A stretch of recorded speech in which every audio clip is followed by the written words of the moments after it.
welcome back to Miss Craig's Classroom. This is a continued series here on YouTube, the Parts of Speech series, and today we're going to be looking at adjectives. Our learning goal for today is I'm learning about the different parts of speech, and our success criteria is I will be successful when I can describe and identify adjectives. What are adjectives, you might ask? Let's have a look.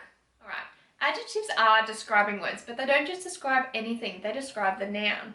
Now, it's really important that we understand that adjectives are the parts of speech that only describe a noun. If you're not sure what a noun is, I have done a lesson on that already. The link will be above now. If you're not sure, please go and watch that lesson first. But basically, a noun is a person, place, or thing.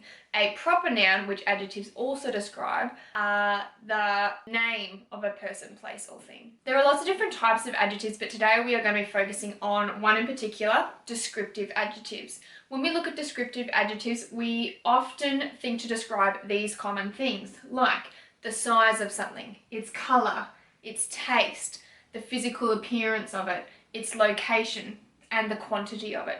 So I did a quick activity that took 20 seconds. I thought about my dog and how I would describe my dog. So all these words I used are adjectives because they are describing the word dog, which is a noun. So I had things like fast, speedy, fluffy, small, cute, slow, and old. Now we know what adjectives are, we can move on to those activities that you could do to first of all identify adjectives and then use them in your own writing. Alright, the first activity you could do at home to identify nouns is to read them and see if you can find them in a text. Now the text that I have chosen is The Very Brave Bear by Nick Bland. I'm not going to read the whole text, but if you would like to see a reading of it, the link will be above now. Now what you're going to do is you're going to open up the text, and first of all you'll need to identify what the noun is. So what is the sentence talking about? Is it a person, a place, or a thing? And then once you have identified the noun, I want you to see if you can find an adjective in that same sentence that is describing the noun. So, in this sentence, in the jingle jangle jungle on the edge of slimy bog, Bear was picking berries from a very wobbly log. I'll put the sentence on the screen now, and there are actually a couple of adjectives. So, take a second, pause the video. Can you identify what words are describing nouns in this sentence? So in this sentence, we have two different nouns that have become the focus for our adjectives. So it really can be broken up into two parts. In the jingle jangle jungle on the edge of slimy bog. Now looking back at our adjectives whiteboard, it did say that adjectives can describe the location of something. So therefore we know that the word edge is an adjective because whereabouts is Bear? He's on the edge of slimy bog. So it's describing his location in terms of a place, which is a noun. The next noun focus is log. What are the words used in this sentence to describe the log? Yes, it was a very wobbly log. If I turn to the next page, I'll read it. Ahoy, said Boris Buffalo from underneath the mud, and Bear fell off his wobbly log and landed with a thud. Is on the next page. It's a really good book.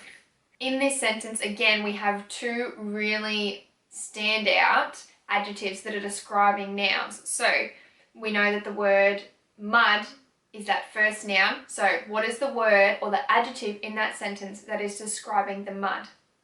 Underneath the mud. Good job. And what about the word log again? This is the same from the previous page. Wobbly log. So I know that wobbly is also an adjective.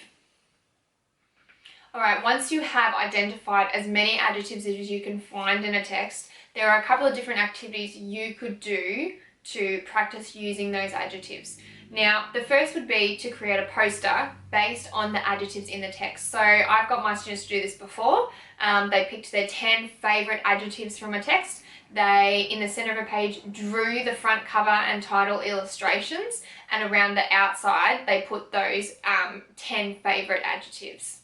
For older students, you could just get them to write a list of all the adjectives that they found in the text. From there, now you have a bank of really useful adjectives. So you can start putting them into your own writing. So for example, one of the adjectives we found before was wobbly. How can you put the adjective wobbly into a sentence? Try it at home now yourself. Another activity you could do would be to have a race at home. Give your family a topic. So for example, before mine was dog. So dog could be your topic as well. Set a timer for 30 seconds to a minute and see how many adjectives you can list based on the noun dog in that time. Maybe the person who has the most adjectives doesn't have to do the dishes tonight. Another activity that you can do based on adjectives is to give your students a writing seed. Now, a writing seed is basically a writing prompt because from a seed, things grow. I will often give my students a setting seed. So you can find any image on Google, a beach, a jungle, a haunted house, a lovely garden. Get them to stick or draw this writing seed into a book, and then around the outside see how many adjectives they could find or use to describe this writing seed.